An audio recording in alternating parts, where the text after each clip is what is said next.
എല്ലാവർക്കും പുതിയ വീഡിയോയിലേക്ക് സ്വാഗതം. അപ്പോൾ നമുക്കിന്ന് ജിഞ്ചർ ഗാർലിക് പേസ്റ്റ് എങ്ങനെ വീട്ടിലുണ്ടാക്കാമെന്നും അതെങ്ങനെ പ്രോപ്പറായിട്ട് സ്റ്റോർ ചെയ്യാമെന്നും നോക്കാം. അപ്പോൾ അതിനായിട്ട് ഞാനിവിടെ 100 ഗ്രാം വെളുത്തുള്ളിയും 75 ഗ്രാം ഇഞ്ചിയും കഴുകി വൃത്തിയാക്കി ചെറിയ പീസുകളായിട്ട് കട്ട് ചെയ്തെടുക്കുന്നുണ്ട്. വെള്ളം തുടച്ചു കളയാൻ പ്രത്യേകം ശ്രദ്ധിക്കണം, കാരണം വെള്ളത്തിൻ്റെ അംശം ഉണ്ടെങ്കിൽ ഇത് പെട്ടെന്ന് കേടുവരാനുള്ള ചാൻസ് ഉണ്ട്. അപ്പോൾ എല്ലാം ഞാൻ ഇതുപോലെ കട്ട് ചെയ്തെടുത്തിട്ടുണ്ട്. ഇനി നമുക്കിത് അരച്ചെടുക്കാം.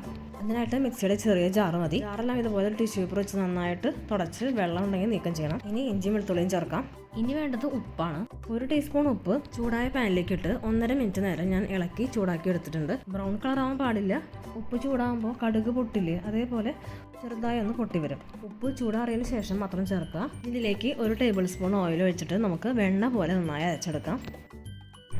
ഞാനിവിടെ 2 ബാച്ചായിട്ടാണ് അരച്ചെടുത്തത്. അതുപോലെ തന്നെ അരയ്ക്കുമ്പോൾ ഇഞ്ചിയും വെളുത്തുള്ളിയും മിക്സ് ചെയ്തിട്ട് അരയ്ക്കുക. അപ്പോൾ സെക്കൻഡ് ബാച്ച് അരച്ചപ്പോഴും ഞാൻ 1 ടേബിൾ സ്പൂൺ ഓയിൽ ചേർത്തിട്ടുണ്ട്. ഇനി ഇത് എയർ ടൈറ്റ് ആയിട്ടുള്ള ഗ്ലാസ് കണ്ടെയ്നറിൽ അല്പം ഓയിൽ മീതെ ഒഴിച്ച് ഫ്രിഡ്ജിൽ 2 ആഴ്ച വരെ സൂക്ഷിക്കാം.